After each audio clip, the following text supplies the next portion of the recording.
The H1B Guy here, and today, the H1B Guy news for the week ending November 27th, 2020. Today we'll cover Black Friday, USCIS making home visits, and Biden plans H1B growth. But before we get started, I'd like to ask you, if you haven't already, to please subscribe to the H1B Guy channel here on YouTube. It helps me to produce more content like this for you. I also wanted to mention the H1B Guy offers a variety of consulting services. If I can provide you peace of mind by helping you bridge the gap between your employer and your immigration attorney, please reach out. I'd love to hear how I can help. I wanted to say thanks to everyone who took the time to join me yesterday and wanted to make sure that I wish all of you one last happy Thanksgiving. As I announced yesterday during the H1B Guy Gives Thanks Live, I've started the H1B Guy channel on Telegram. This channel is intended to be a crowdsourced communication platform surrounding news and personal experiences for U.S. employment-based immigration. Please come join us. I'll put a link to the channel in the description of this video. I also wanted to remind everyone that I want to give back to you for the support that you've given me. And I'll be offering one free consultation from a subscriber here on YouTube. Just leave a comment in the video from yesterday with the request. I'm also going to offer a free consultation to the first follower on Twitter who DMs me that needs help. And the last consultation that I'll offer for free will be the 50th subscriber on the H1B Guy Telegram channel. So please, let me help you. Now, the news. I hope everyone is having a safe Black Friday and what has become the biggest in-person shopping day of the year. Add that with Small Business Saturday, Cyber Monday, and Giving Tuesday, and from today until next Wednesday, Americans will literally open up and dump out the contents of their wallets, leaving trails of dollar bill tears all over the retail landscape. We've discussed the concept of the digital economy becoming borderless. I'd be really curious to know what this year's spending looks like comparing digital purchases to those in person. I'd expect the gap has narrowed significantly, thus putting so much more emphasis on high-tech e-commerce platforms and fintech payment processing. But the biggest news of the week broke Monday, and I covered it Tuesday during the H1B Guy mulls over Alejandro Mayorkas' nomination for Department of Homeland Security Secretary. There's no doubt Mr. Mayorkas has a lot to do. If you haven't watched that video yet, please check it out. The rest of today's news comes from two obscure sources, but I thought both provided some very interesting information. November 21st, 2020. In an article written by Daniel Waldron and edited by Simon Brewer for WorkPermit.com titled U.S. Immigration Officers Visiting H-1B Remote Workers' Homes. Quote, U.S. immigration officers are reportedly visiting the homes of H-1B visa holders working remotely. With the coronavirus pandemic forcing much of the U.S. workforce into remote working, United States Citizenship and Immigration Services, USCIS, agents are making some home visits to ensure that foreign employees are complying with H-1B visa rules. Home visits are a new development and seemingly yet another tactic orchestrated by outgoing President Donald Trump to scare immigrants. According to reports, USCIS has been emailing H-1B visa holders to arrange home visits or to visit offices that are not their usual workplace. However, some people who have been visited said that U.S. immigration officers have shown up at their door unannounced. USCIS has declined to disclose when home visits started, the purpose behind them, and how many it's conducted and where. Spokesperson for the government agency, Matthew Bort, said, the agency's power to conduct worksite inspections to verify visa holders' eligibility and compliance with the law is critical to the integrity of the H-1B program to detect and deter fraud and noncompliance. On-site inspections are only conducted at locations that employers have designated as work sites, Bork said. Under normal circumstances, employers would have to report to USCIS that an H-1B visa holder is working from home. However, amid the pandemic, this requirement has been relaxed. Nevertheless, the home visits seem to be intended to confirm that the employers are indeed following the rules, even if they don't currently have the report that workers are operating remotely.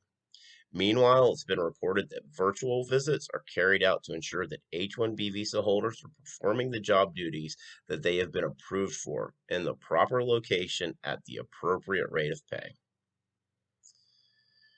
Back on July 8th, 2020, I published a video here on YouTube titled, Is My H-1B in Status?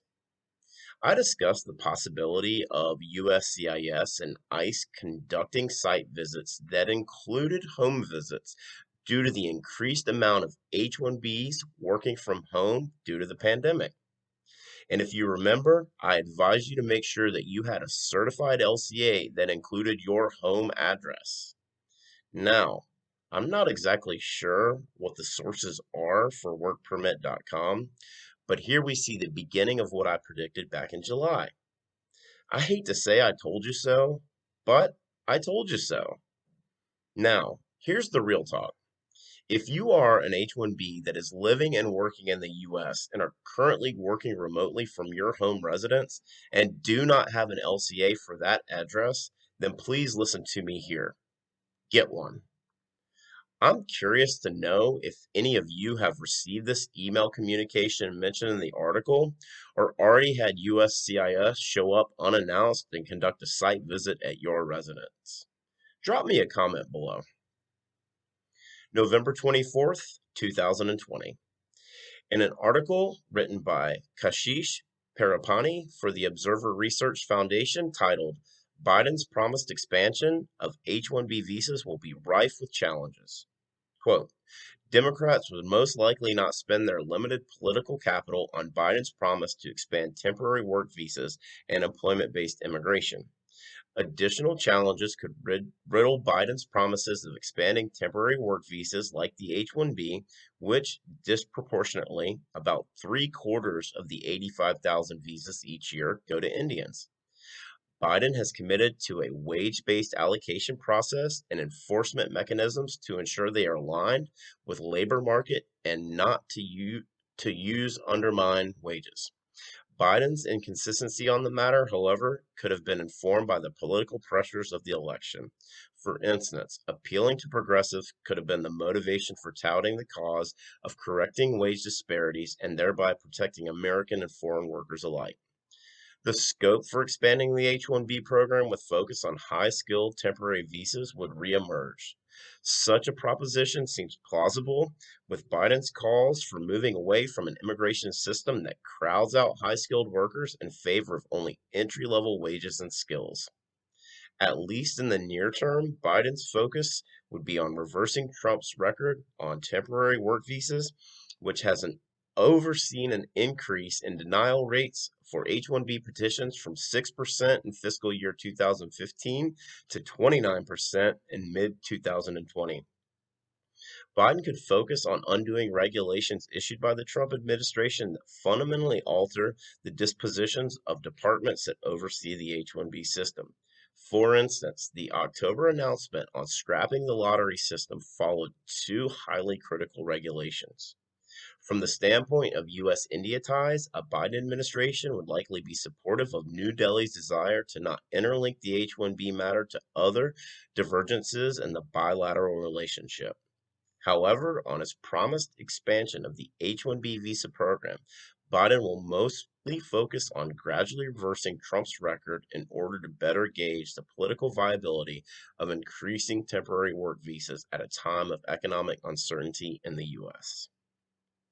What I liked about this article is that it paints the picture of the political jockeying that took place from the Biden campaign as it related to the immigration, specifically temporary foreign workers and employment-based preferences. They decided to take a polar opposite approach for the benefit of attracting both progressive and moderate votes.